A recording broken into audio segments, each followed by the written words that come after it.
I want to encourage somebody out there who's thinking about quitting and giving up. Somebody who has been praying for years for things to turn around. You're thinking about quitting, you're thinking about giving up. Don't give up. There are some times in life where you fall down and you feel like you don't have the strength to get back up. So it's like one step at a time.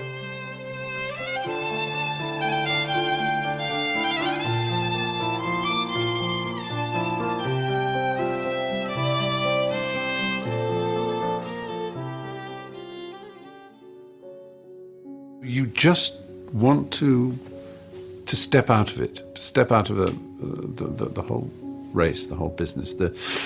The monstrosity of being alive overwhelms you. We cannot deny the forces that once we attain a certain level of pleasure, then we're going to get used to it. But if it gets, redirected or it doesn't happen the way we want, well, that's when the suffering comes.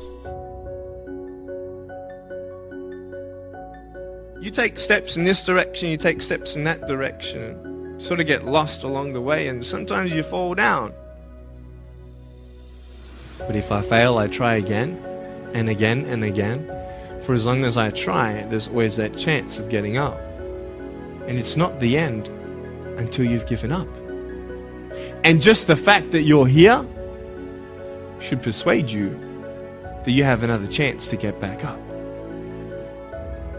There's still hope. Where is their happiness? Well, happiness is found within the heart, or found within the whole world, everything and nothing. It's not in one particular thing, but it's in everything. I know how it feels to have a broken heart, and I know how it feels to be alone. But I just want you to know that it's not the end. You're thinking about quitting, you're thinking about giving up. Don't give up. Don't give up. Stay in it. Stay focused.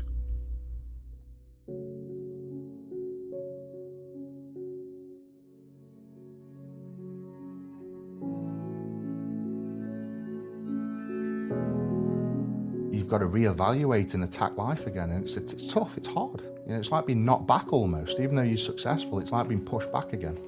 Yeah, whether you win or you lose, the depression still sets in, right? Yeah.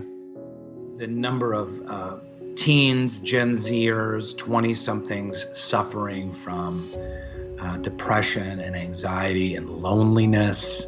Loneliness is through the roof. This is one of the biggest issues that they're dealing with on college campuses. We rise to our maximum potential when we're of service to others.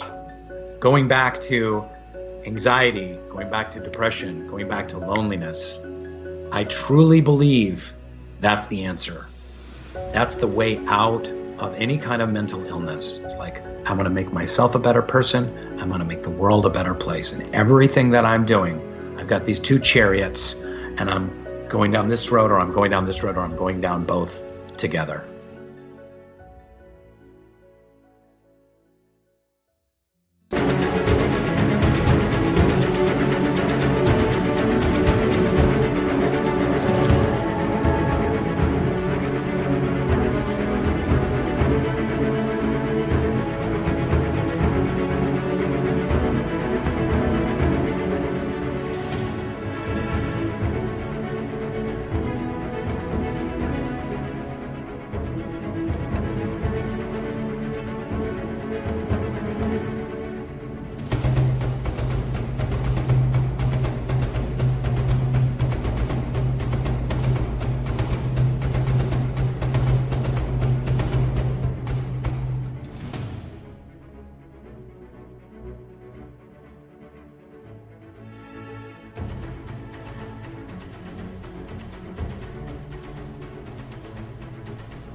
I mean, because I look at veterans in the past. It was, you know, I think in World War II it was called shell shock. It was all these different things, but it was not acknowledged in the way that it is now. But I think it needs to be talked about more.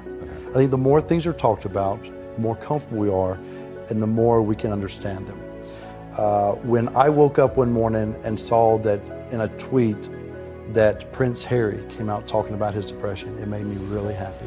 Because I've been places and someone has said, well, you lost an arm and a leg, so you had a right to be depressed, and I stopped them. I was like, depression is real. You don't even have to go through something traumatic. Some are caused by, you know, something traumatic. Some can be a chemical imbalance in the brain. And I feel like if you had heart problems and saw a cardiologist, well, everyone would be concerned about it.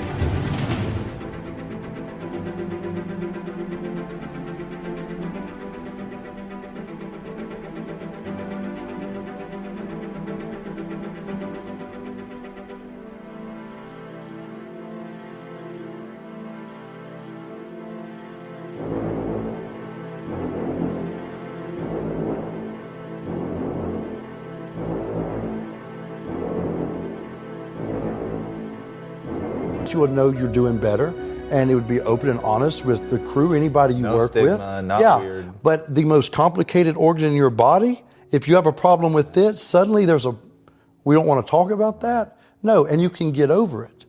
And that's what people need to realize. You can be cured. You can get past it. That's what we need to realize. You know, the reason I did it is because when I was in my depression, I thought I was alone. I didn't open up to anybody. So I thought someone's going to read this and it's going to help them. So I just, as nervous as I was about the book, I kept thinking that one person is going to read it. Well, now it's open up this dialogue, and I'll go and I'll speak and we'll do Q&A, and people want to talk about it. I gave a speech in Florida, and it was an older crowd. It was just, like I was going to say, they were old. And I speak what's on my heart. And I gave my speech, and as I was closing, I kind of mentioned some depression. Because I was coming out of the winter months, and it hit me again this past winter, and I went and saw the doctor, and so it was on my mind, and it came up. And as I was saying, I thought, this generation of people probably aren't connecting to what I'm saying. When I walked off the stage, and they lined up, the amount of people that thanked me for talking about mental health. And here I was, I thought they didn't want to hear. I thought I was stepping out of line.